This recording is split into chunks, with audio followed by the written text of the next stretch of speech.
दीर्घ कालेर निद्रा भांगाने। धर्म है यह एक सत्य है, किंतु चलना और प्रगति एक चीज नहीं है। कोल्हू का बैल दिन में 50 कोस चलता है, मगर प्रगति एक डेग की भी नहीं होती है। इस जगत में हर सत्ता को, केवल जीवित सत्ता को ही नहीं, हर सत्ता चेतन अचेतन सबके लिए चलना फर्ज है। अचेतन सत्ता परम पुरुष की भावना से प्रेषित होकर आगे बढ़ती है, चलती है। उन्हें मालूम नहीं है कि वो चलती है, और चेतन सत्ता को मालूम है कि वो चलती है। जिस चेतन सत्ता को मालूम है कि चलना सिर्फ नहीं, उन्हें प्रगति भी करनी है, उसी चेतन सत्ता को हम मनुष्य कहते हैं। मनुष्य माने मन प्रधान जीव, और जीवों से मनुष्य का मौलिक पार्थक्य यही है कि मनुष्य मन प्रधान है। हर कर्म को मानसिक विचार से मनुष्य देखेंगे, उचित अनुचित का विचार करेंगे।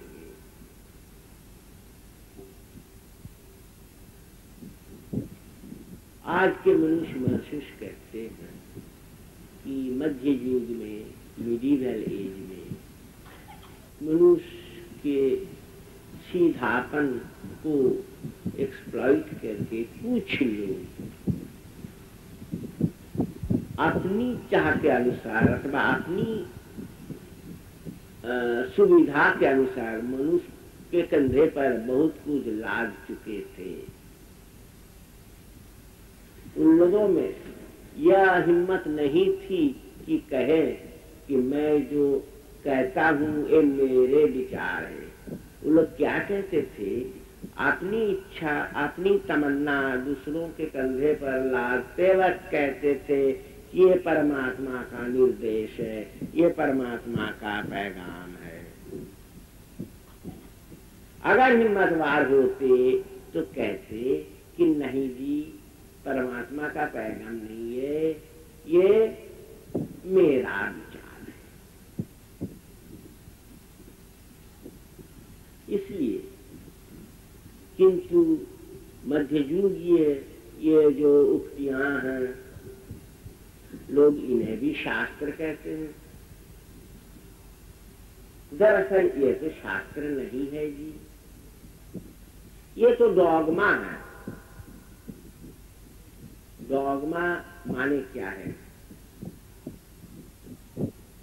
बौद्धिक जड़ता, भाव जड़ता। डॉगमा क्या है? एक विशेष बौद्धिक अभिव्यक्ति जिसे तुम्हें मानना है और दायरा के बाहर तुम जा नहीं सकते हो, मना है। अगर गए तो गुनाह है, पाप है, नरकवास होगा। इसी भय से प्रेषित होकर मनुष्य डॉगमा को मानते थे, और साधारण मनुष्य में भय पैदा करना डॉगमा का काम था। आज मनुष्य का विचार, मनुष्य की बुद्धि बहुत आगे बढ़ गई है। आज डॉगमा नहीं चलेगा। अंधविश्वास का दिन चला गया, उसका खात्मा हो गया। शास्त्र में है इसलिए मानना पड़ेगा, यह तो कोई बात नहीं है जी। पहले तो देखना है कि यह शास्त्र है या नहीं। अगर शास्त्र है तो हमें देखना है इसकी सही व्याख्या की गई है या नहीं। अगर व्याख्या सही नहीं हुई है तो उसे मान्यता नहीं देनी चाहिए। केवलम शास्त्रमाश्रित्यं न कर्तव्य विनिर्णय युक्तिहीन विचारेषु धर्म हानि प्रजायते। शास्त्र में लिखा हुआ है इसलिए मानना पड़ेगा, यह कोई बात नहीं। शास्त्र में जो कहा गया है, शास्त्र की जो युक्तियां हैं, उन पर मनुष्य क्या करे न विचार करके देखे कि यह युक्ति समर्थित है या नहीं। अगर युक्ति समर्थित है तो अवश्य उसे मान्यता देनी है, और नहीं तो उसे तृणवत त्याग करना है। युक्ति युक्तम उपादेयम वाचनम बालकादपि अन्यम तृणमिवत्याज्यं अत्युक्तं पद्मजनना। शास्त्र क्या है? शासनाकार है यस्तु शास्त्र परिकीर्तित। मनुष्य चल रहे हैं, अभी कहा गया कि चलना माने प्रगति, कोई बात नहीं है। कहीं चलना माने प्रगति, कहीं चलना माने अधोगति। तो जिस सत्ता के निर्देश के अनुसार मनुष्य वैयक्तिक जीवन में चलने से अथवा चलने से उन्हें मोक्ष की प्राप्ति होती है, बंधनों से मुक्ति मिलती है, उसी को शास्त्र कहते हैं। जो शासन के द्वारा by imposing the code of discipline मनुष्य को मुक्ति की राह दिखलाता है, वही है शास्त्र।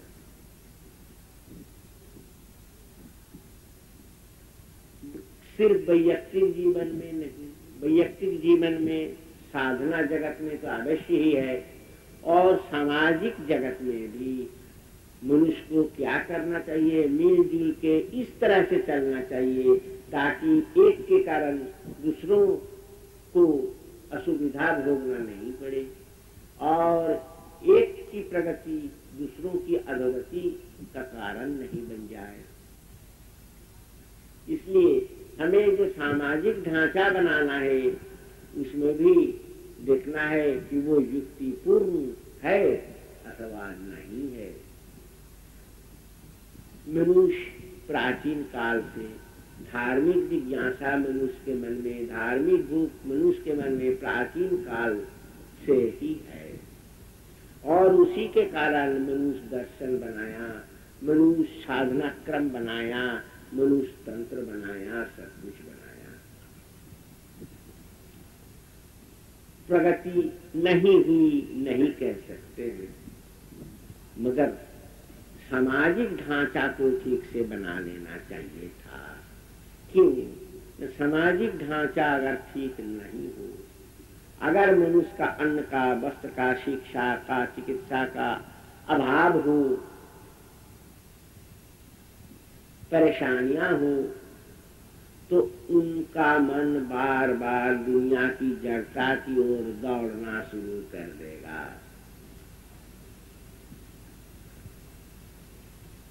खुदा परस्ती से वे खुद परस्ती में बद्ध हो जाएंगे। इसलिए मनुष्य को चाहिए आध्यात्मिकता के आधार पर एक ठोस सामाजिक संरचना भी बना लेना, और यह संरचना मनुष्य जितना जल्द करते हैं उतना ही अच्छा है। मानवता की मुक्ति उतना ही आसान बन जाएगा। अब ये जो शास्त्र है, शास्त्र की सही व्याख्या होने से मनुष्य की सर्वात्मक तरक्की होगी। सर्वात्मक तरक्की क्या है? मनुष्य की सत्ता, जागतिक सत्ता अवश्य है, मानसिक सत्ता भी अवश्य है, और सर्वोपरि आत्मिक सत्ता है। ये जो तीन पहलू, जहनी, जिस्मानी और रूहानी, इन तीनों में तरक्की करनी है। जागतिक सत्ता में मनुष्य जो कुछ भी करेंगे, उन्हें यह बात याद रखनी है कि मनुष्य सिर्फ जागतिक वस्तु नहीं है, उससे भी सूक्ष्म सत्ता है मन। मनुष्य मन के द्वारा परिचालित होते हैं।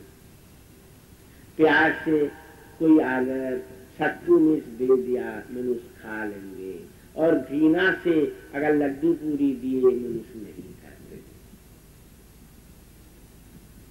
फिर मानसिक जगत में काम करते वक्त मानसिक संवेदना के टाइम में भी मनुष्य की यह बात याद रखनी है कि मन काम करता है आत्मा के प्रतिभू के रूप में, इसलिए आत्मा को पहचानना है। तो मनुष्य की सही गति अर्थात प्रगति कहाँ है? कहाँ मनुष्य की प्रगति निहित है?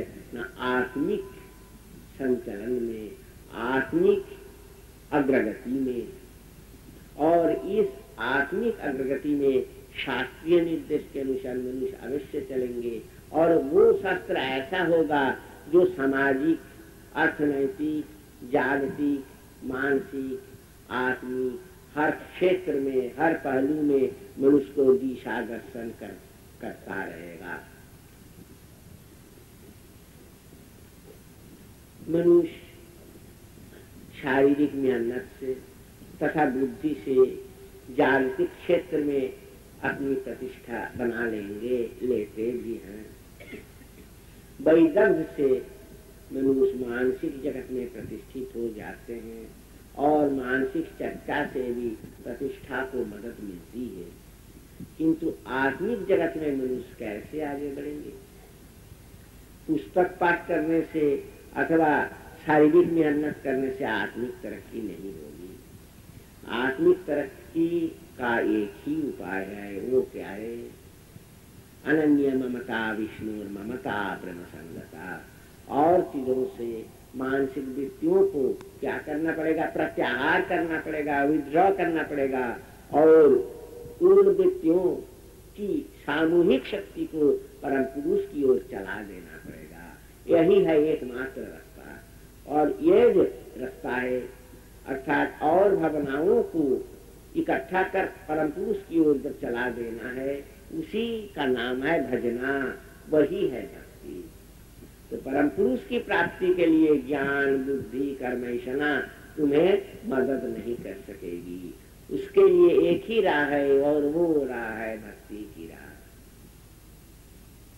इसलिए हमेशा याद रखोगे, जागतिक कर्म, सामाजिक कर्म करते वक्त याद रखनी है कि मेरी राह है भक्ति की राह।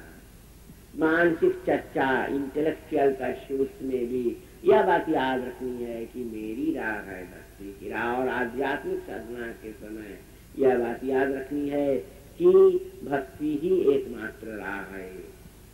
मोक्ष कर्म समझियंग भक्ति एवं गरीयसी, भक्ति के सिवाय और कोई दूसरा उपाय नहीं है। लोग कह सकते हैं कि भक्ति जगेगा कैसे? भक्ति को जगाने का एक ही कौशल है, वो क्या?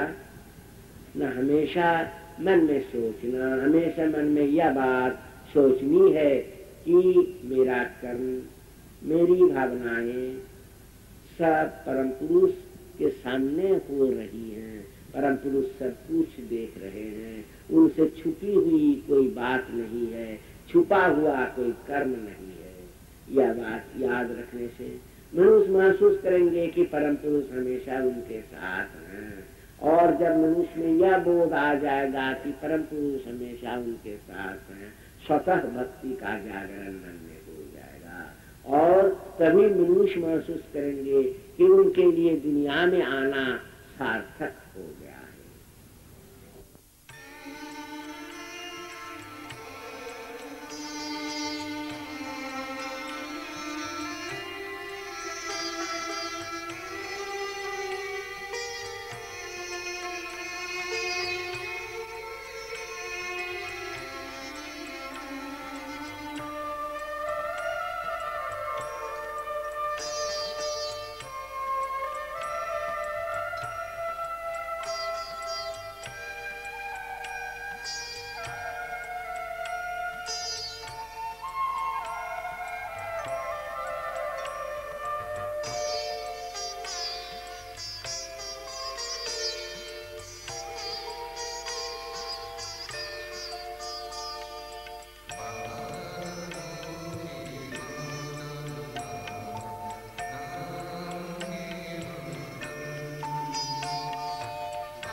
The microcosm is of macropsychic connection, and as such, all the attributions of macrocosm, all the wounds of macrocosm are present in microcosm also, but in a miniature form.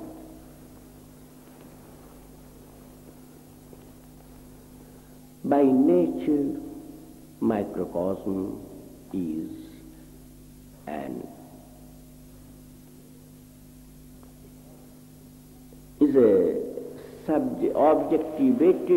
an objectivated counterpart of macrocosm, and it being within the infinite scope of macrocosm goes on moving and moving. The path is of infinite length. It will go on moving till it reaches that definite goal. What should be the goal? It is one of the psychic oaths is that any object takes the form of its goal. That is, it is transmuted into its object. So, the object of ideation for the microcosm is to be selected very carefully. Now let us see what should be the best object of ideation.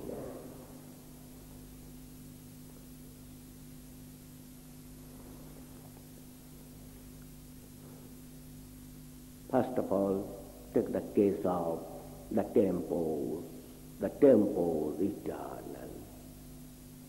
What it is? It is a psychic measurement on the motivity of action. Now, can it be the object of ideation?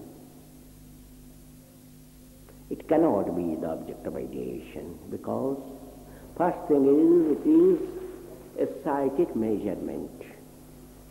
For a psychic measurement, there must be a psychic body, that is the unit psychic body. And when the unit psychic body measures it, it cannot be the supreme entity, hence it cannot be the object of ideation. Second requisite factor is that it is psychic measurement. To measure, it is a verb. Now, psychic measurement means psychic mobility, and psychic mobility means change of space. The entity that requires a psychic change of place or change of space cannot be the supreme entity. For this reason also, the tempos eternal cannot be your object of ideation.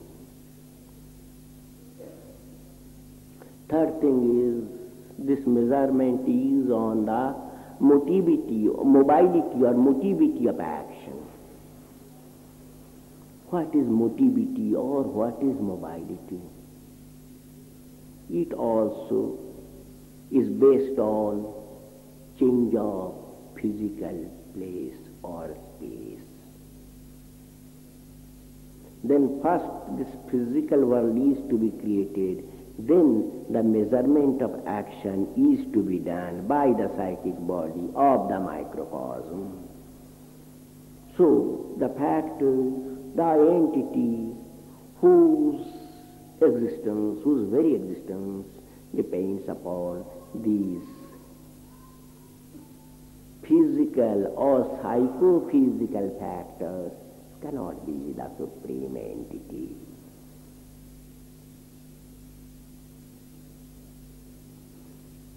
So here we see that the tempo eternal is not our goal. It is not something psychic. It is not even something abstract. It is worse than the abstract. So it is something cruder than human beings. Rather, human beings are the creators of this entity. Hence, it is not our object of ideation. It cannot be our object of meditation. It cannot be our object of adoration or exaltation. Then take the case of nature.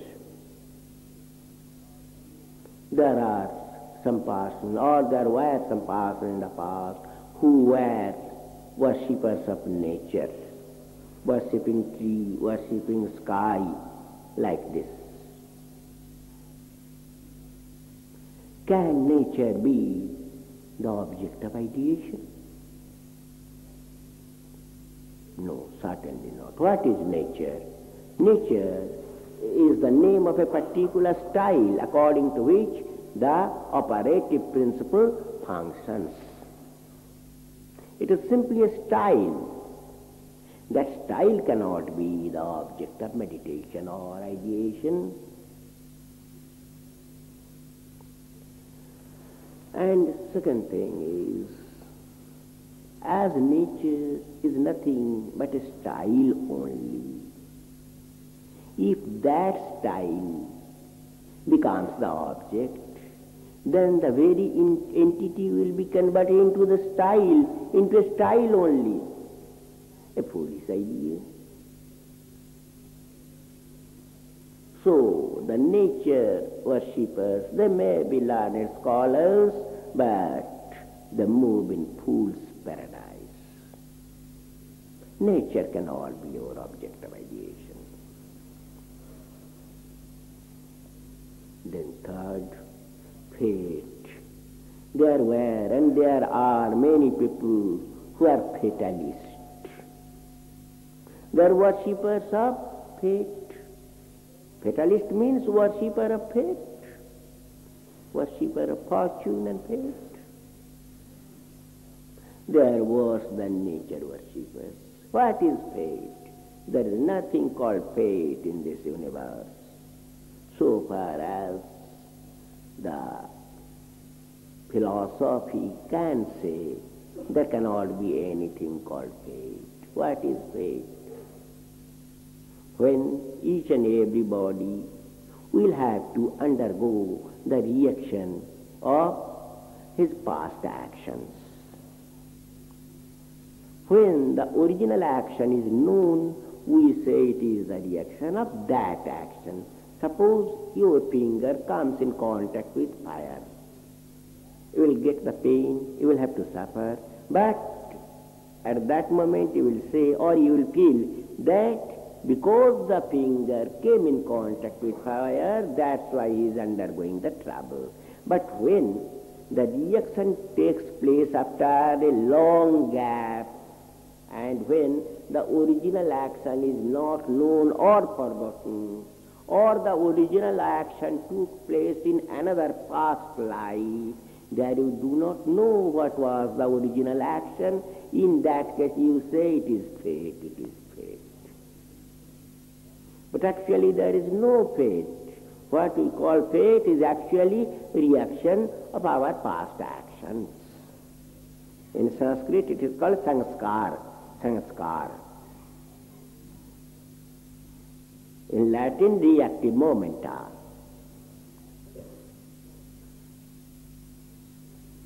Then the third thing is, so this fate cannot be the object of ideation. Fate is simply the reaction of original action.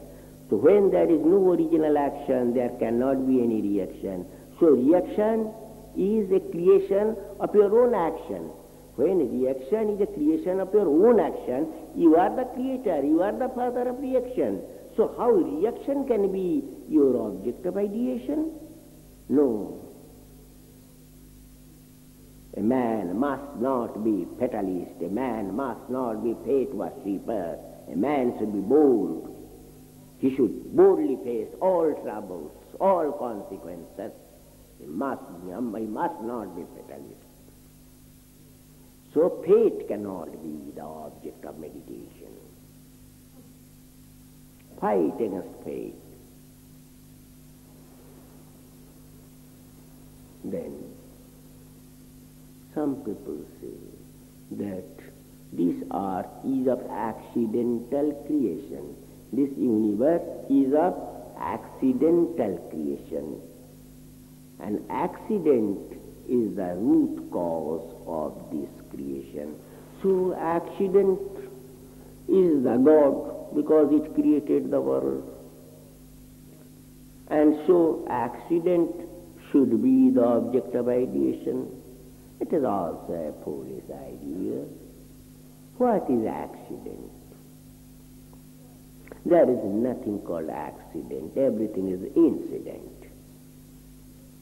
When an action is materialized within the short span, within a very short span, or when the root cause of the action is not known to us, we are just seeing the reaction, we are just seeing the incident, the causal side of the incident is not known to us, or when the causal side is translated into action within a very short span, we say it is accident. But actually nothing is accident, everything is incident. Because of our futility or because of our want of knowledge, we say it is accident. When the causal side, when the causal factor is translated into action within a very short span, say within a few seconds, we say it is accident. And when it is translated into action slowly, we do not say it is accident, we say it is an incident.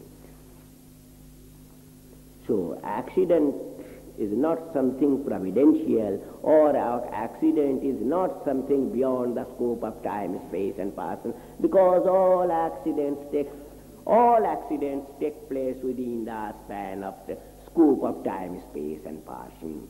The entity that is within the, not beyond the periphery of time, space and person, cannot be your goal, cannot be your object of ideation, cannot be your object of meditation, and cannot be your creator or the source of exaltation.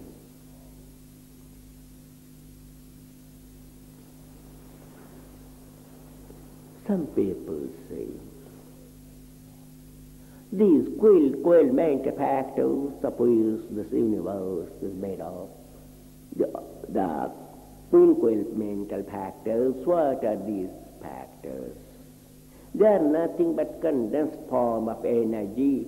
And what is energy? It is nothing but the condensed form of psychic stamina. Then how these quailmental factors of this express world can be the object of ideation? They cannot be your goal. They cannot goad you unto the path of beatitude. So those who are worshippers or meditators of quailmental factors are misguided people. They are just wasting their energy for nothing.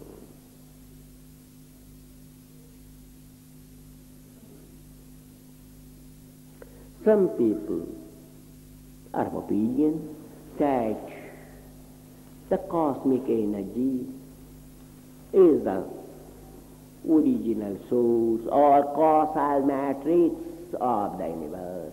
Hence this causal matrix should be the object of ideation. But what is this causal matrix?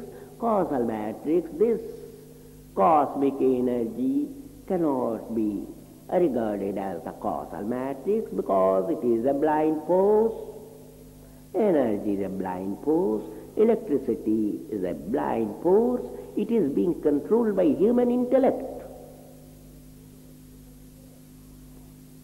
So, the cosmic energy, having no intellectual support behind it, cannot be the causal matrix, because everywhere in this universe you see everything is in an orderly style. That is, there is something intellectual behind the cosmic energy, and that's why there is order everywhere.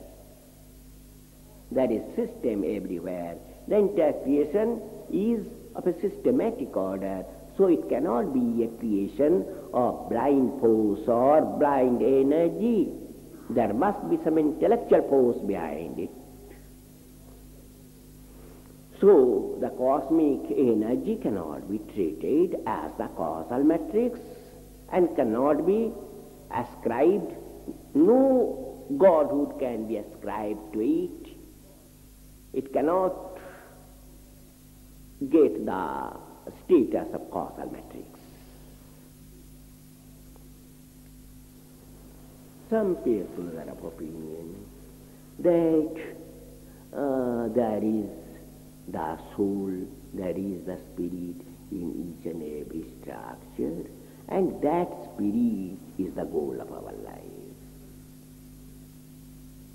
You see, there are so many spirits and souls associated with so many microcosms. They have got that to function under certain limitations. They cannot go beyond the arena of microcosm.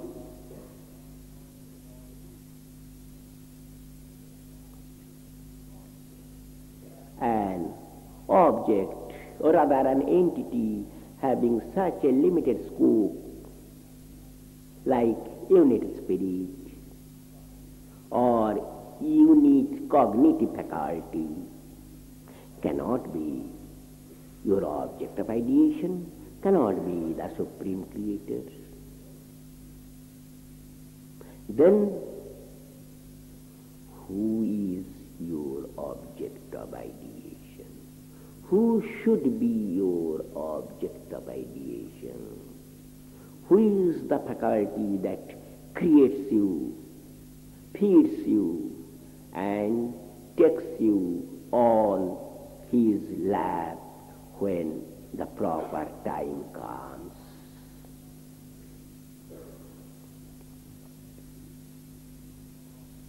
He is the cognitive force behind the cosmic energy.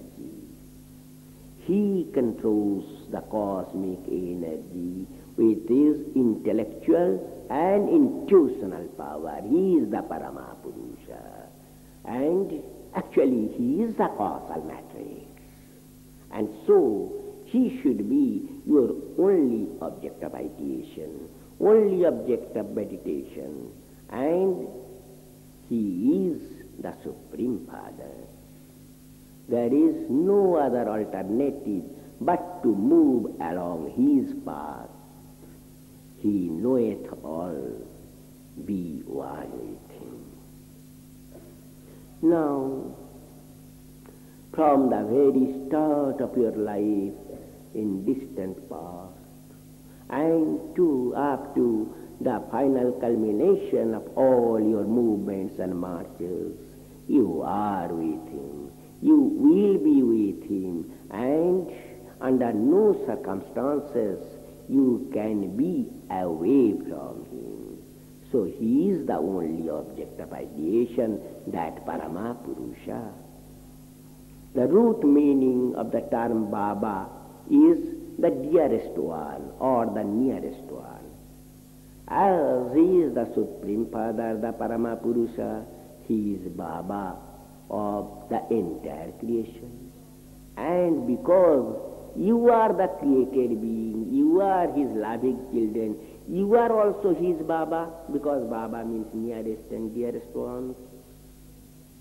As he is your only object of ideation, as his name is the only projection of your microcosmic entity, only thought projection, only introversal projection, intro cum extroversal projection.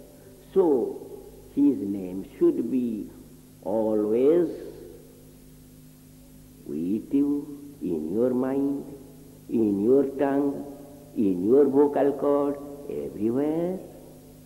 And I feel, and I also realize, and that's why I say, when his devotees, his children sing Baba Nam Kevalam, he also sings Baba Nam Kevalam. Kalyanamastu.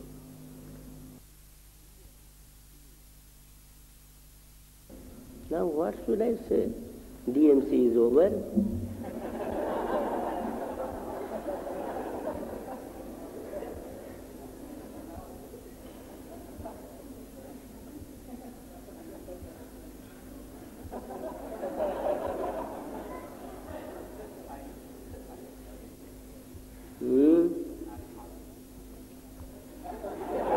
Request should have come earlier.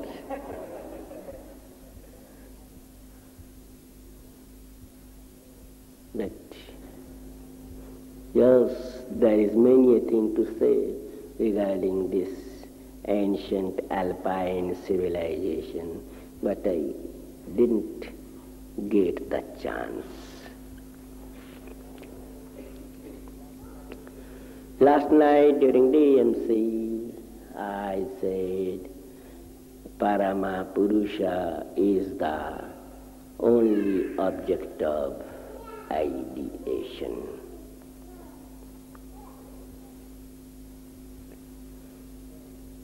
Now, when civilization started, those primitive men of prehistoric era, they became nature worshippers.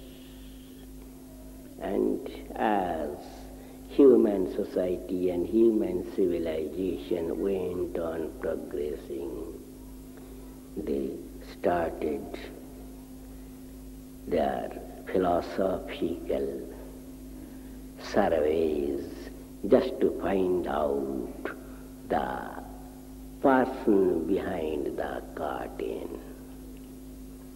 These natural manifestations, these so many ostentations of pomp and grandeur, these so many emanations of lights and colors. Behind all these things, there is a personality that lies coverted behind all.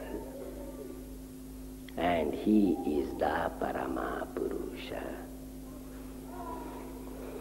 But during this search, during this intellectual-intuitional research, they created so many scriptures where their logic failed. They say that it is the word of the God. And they did many a thing that didn't help the human society to become one. Knowingly or unknowingly, consciously or unconsciously, they encouraged Pisiparous tendencies. The subtlest standard of veracity remained covered behind those so many scriptures. That's why it has been said, once upon a time, the King Yudhishthira was asked several questions regarding human values rather cardinal human values. Regarding this spirituality, the question was, what is the correct approach? What should be the correct approach? So many scriptures say so many things. So many social codes say so many things. Then what an ordinary man is to do? What an ordinary spiritual aspirant is to do? The reply was, Shruti vivinna smritayo vivinna naikamuni yashamatam na vinnam dharmasya tattvam nihitam guhayam mahajano yena gata sapantha. So many scriptures say so many things, and they are sometimes contradictory to one another. Now what to do? What an ordinary man is to do? Whom to follow and whom not to follow? Smritayo vivinna. There are so many social codes in the world. Whom to follow and whom not to follow?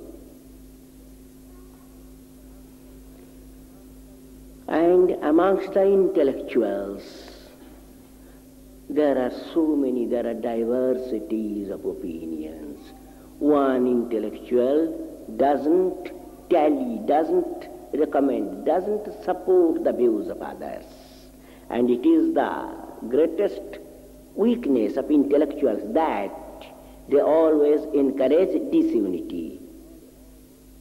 They always support heterogeneity. And one spiritual aspirant once upon a time remarked that these intellectuals are the polished satans. Naika muniri yashamatam na vinnam. Then where lies the secret of dharma? Dharma means spirituality. Not spiritualism, but spirituality. Dharmasya tattvam nihitam guhayam. Now, the supreme entity, the controlling entity, the final stance of dharma lies coverted within one's own eye feeling. That is, you are to search internally and not externally. Everything is within you, because the Paramapurusha always remains with you within the very core of your heart. So search within, O the spiritual aspirant, not without but within your very existence. Mahajano jena gata sapantha. So you are to follow the path, you are to follow the cult, and you are to do according to the approaches done by the aspirants in the past, the kaulas of the past. You are to be practical in your life of occult science. Your only object of ideation is Paramapurusha and not any dogma nor any scripture.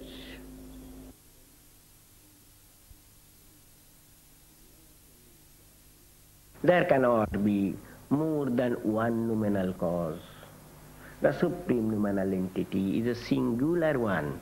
So the conception of so many gods, so many goddesses, so many ghosts are all based on defective ideas. The Supreme Father, the noumenal entity, is a singular entity, and that noumenal entity is the loving Father. One's relationship with the loving Father is that of love and affection, is a domestic relationship. There is nothing formal or nothing sort of formality in it. The relationship is purely domestic, a family relationship. So the noumenal cause is not just a theoretical entity, it is your father, your dearest and nearest one. And one should not be afraid of God, one should not be God-fearing, one must be God-loving. One should not be afraid of hell, and one must not have any charm or fascination for the so-called heaven. One must know that one has come from that supreme progenitor, and one's culminating point of all sorts of marches, all sorts of movements is that Supreme Father. Everything cometh from him and goeth back to him. The relationship is that of love and affection and not of any fear complex. One must not say, "Oh God, I am a sinner."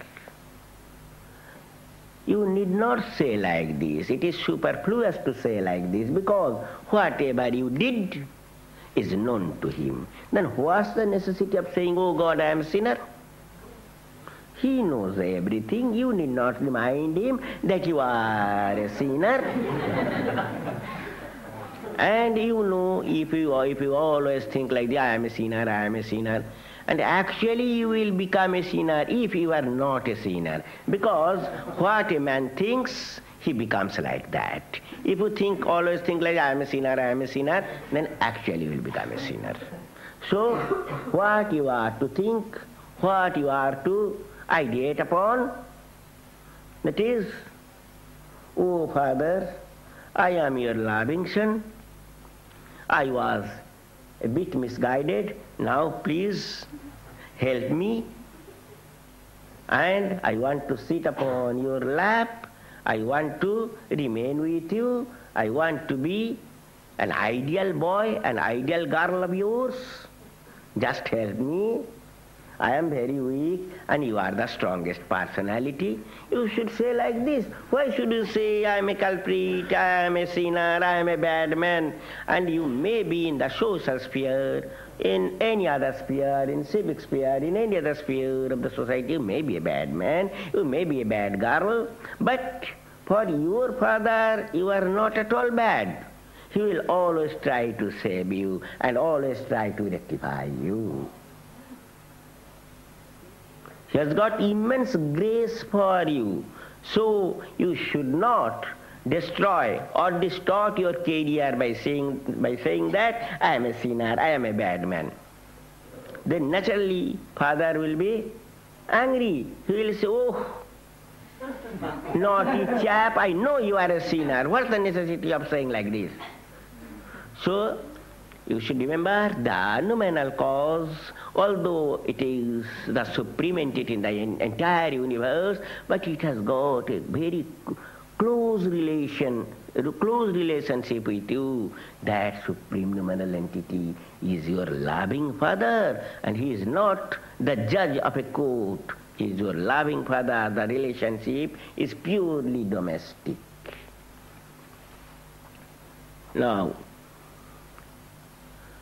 when one is ensconced in this supreme stance or supreme idea, one will be successful in each and every arena of human life.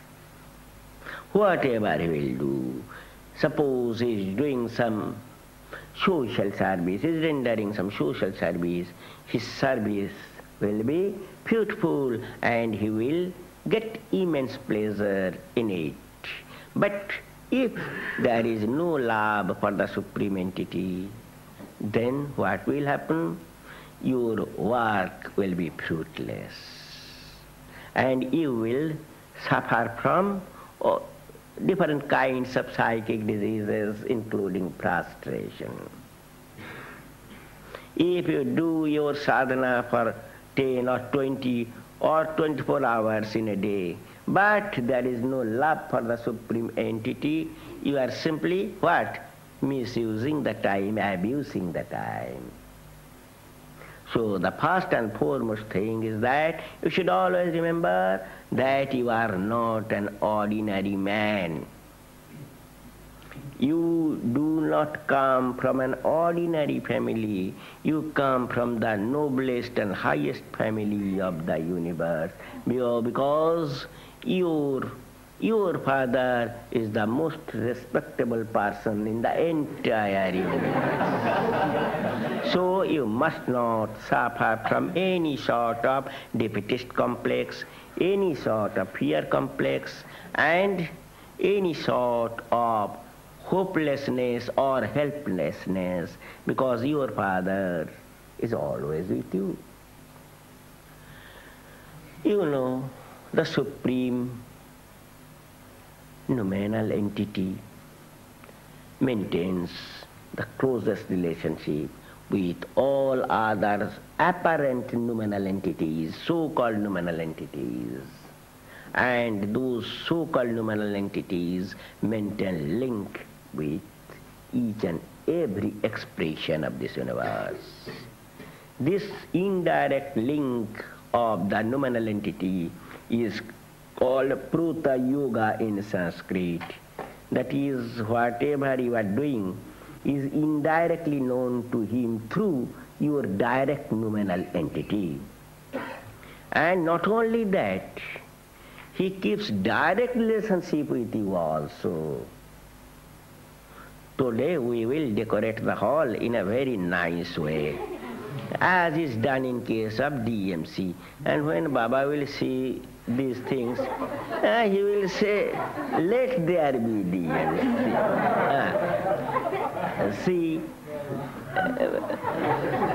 these things have got direct reflection on the what?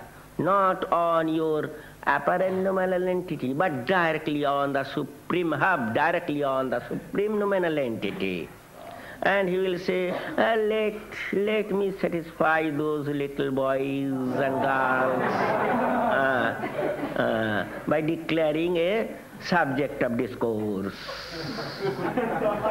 The link, you see, one indirect link with each and every entity through so many noumenal entities, another direct link with each and every individual, from a mammoth to a blade of grass. So a mammoth cannot move without his grace, and a blade of grass also cannot move without his approval. And this shows that he maintains link with each and every entity. Nobody is unimportant. Nobody is insignificant. Each and every existence is valuable. And say old widow of say 100 years old, her life is also not meaningless. Her existence also bears certain significance.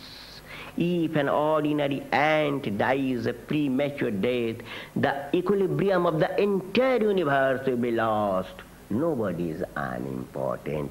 So you must not develop the psychology of hopelessness or helplessness or defeatist complex or fear complex, because the Supreme Father, the Supreme Noumenal Entity is always with you, and that link with individual is known as his Uta Yoga. In case of collectivity, Pruta Yoga, and in case of individual is Uta Yoga. So his link with you is always both Pruta and Uta. You are never alone. And your only goal is that noumenal entity, is that Parama Purusha, and no number 2, number 3 or number 4 gods or goddesses. The singular entity, the God of all gods.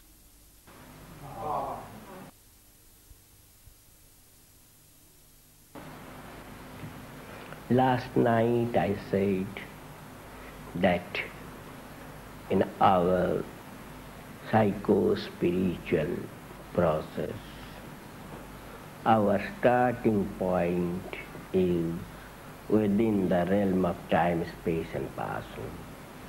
And our goal, for which I use the term supreme nominal entity, is beyond the reach of time, space and passing.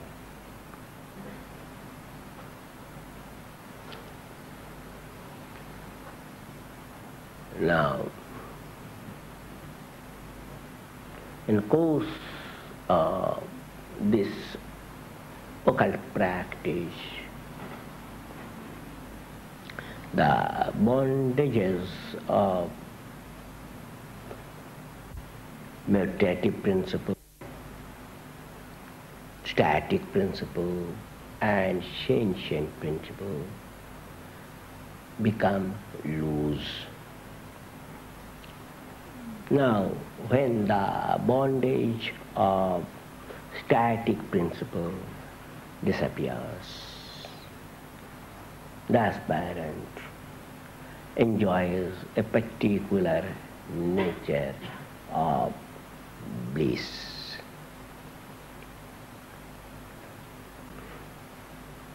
There, that is in that stage, there remains no static bondage, but the bondages of mutative and sentient principles are there.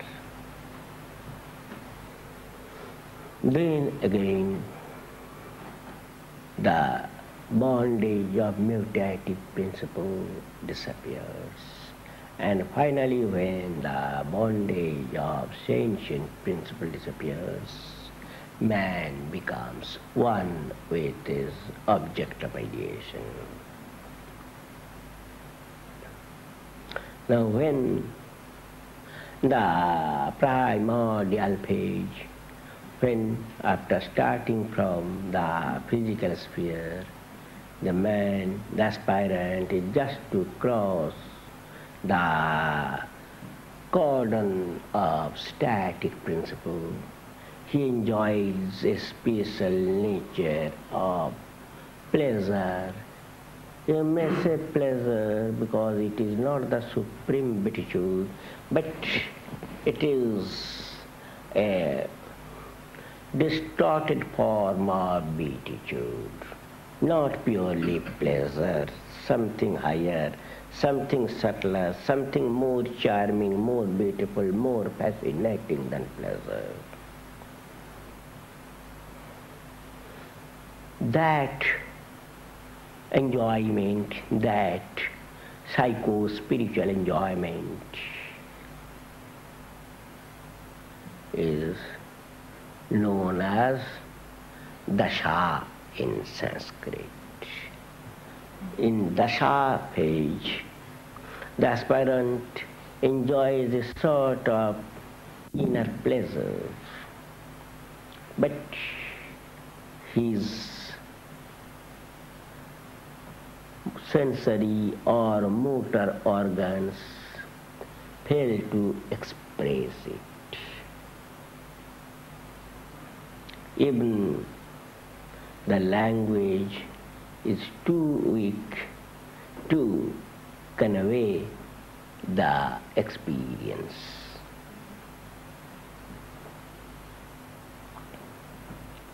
That stage of human mind is called dasha. It tries to express something, but his vocal cord cannot produce the sound.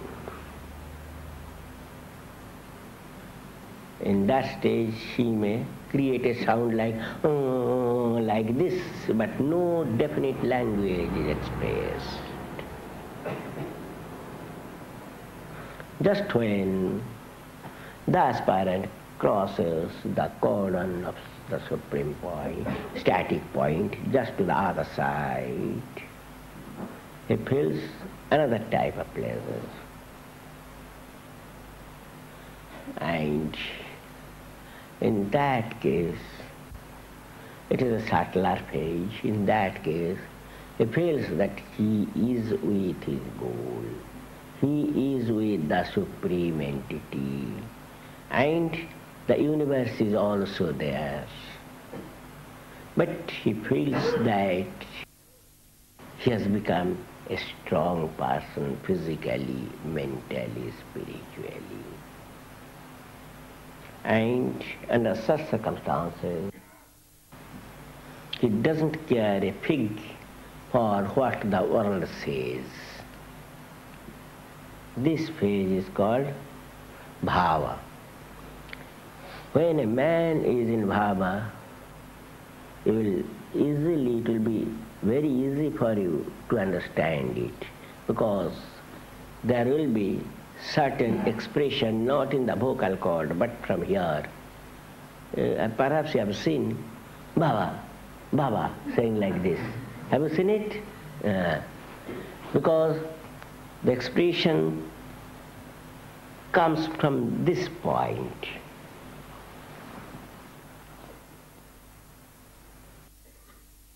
Then when the aspirant crosses the cordon of the mutative principle,